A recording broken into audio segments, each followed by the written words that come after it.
inside of our brain, what we're really doing is increasing awareness. We're increasing our connection with Source. We're empowering ourselves, and we're actually activating the body. We're becoming more aware of our experience of life here on Earth.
Here's something else that's really interesting about the pineal gland, is that it actually starts to calcify as we get older.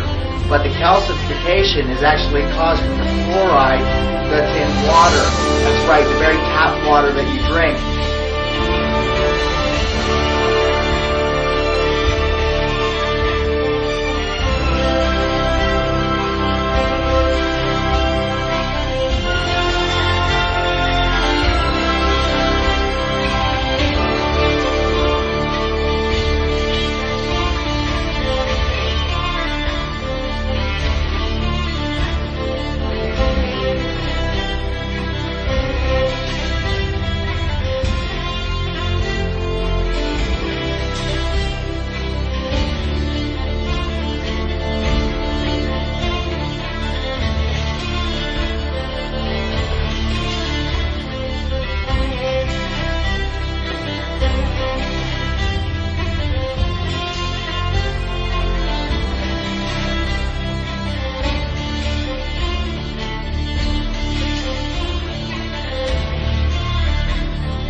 Maharishi Mahesh Yogi, one of the great spiritual teachers of our time, proposed that all occurrences of violent conflict arise from the accumulation of collective stress.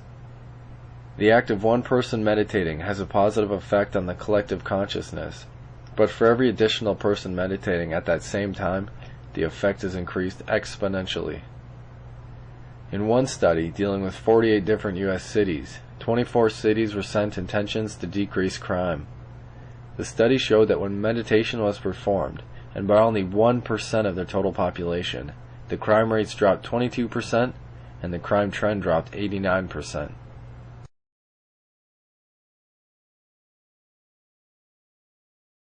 You remember in the experiment in Japan, which we now call the 100th monkey theory, where they were watching these little Japanese monkeys, but it was a little female monkey who learned how to take the sweet potato that had sand all over it and wash it. And then she taught her other kids how to do it. And then the moms sat there and said, hey, that's a pretty good idea. And they started doing it too. And it got to a certain number, and nobody knows what that number is, but it reached approximately 100. And when it did, bam, in a single moment of time, in less than one day, in less than 24 hours, it spread over the entire island. They all started washing them. It spread to other islands that were not even connected, and islands, many different islands, and all the monkeys of that species started washing their potatoes. It even spread to the mainland of Japan, where these monkeys started washing the potatoes, and it did it in like that.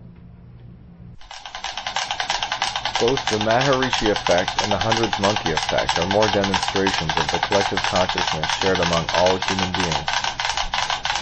And what it is saying, is that if only a small amount of people focus their attention on a single goal, not only does it have a large effect on reality itself, but the very act of creating peace within each of us as individuals exponentially changes every person on earth.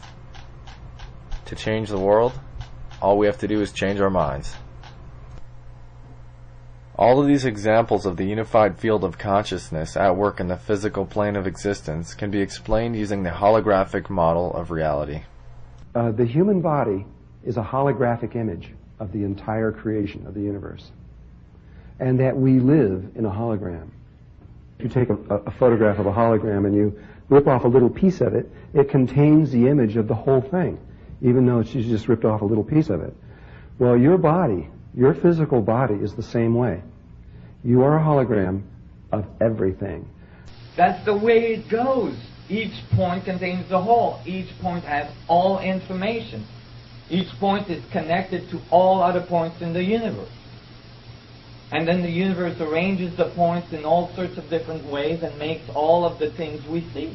These are all holograms. Some of them, the best ones, can look as solid as you and me. These are all holograms. With no space, no 3D, just the appearance of it. That's what we're doing.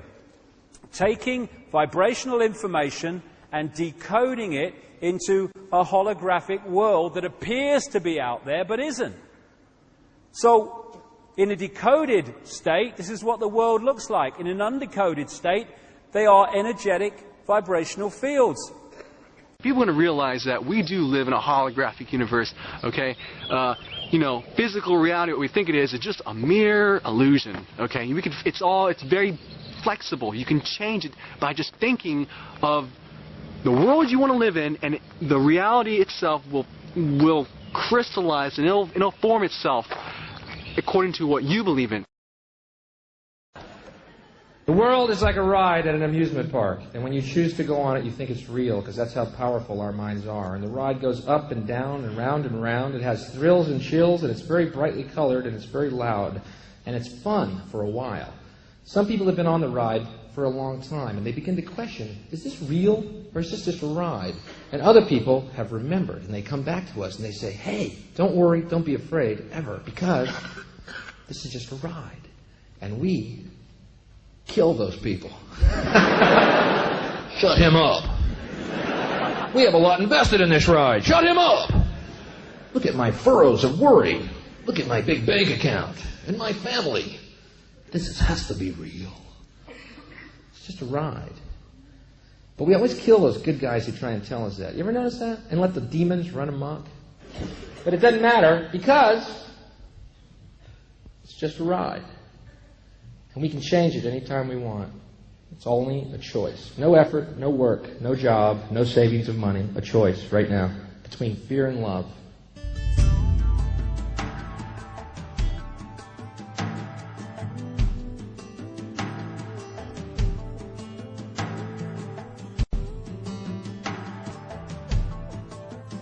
You can't fear if you know what you are, because all that happens if I die tonight, I just go home. I can't be killed. I cannot be killed. We human beings never die. Our spirit continues going on. And you have to know now that only the fearless will take the next stage. Only those who seek the Most High will even draw breath.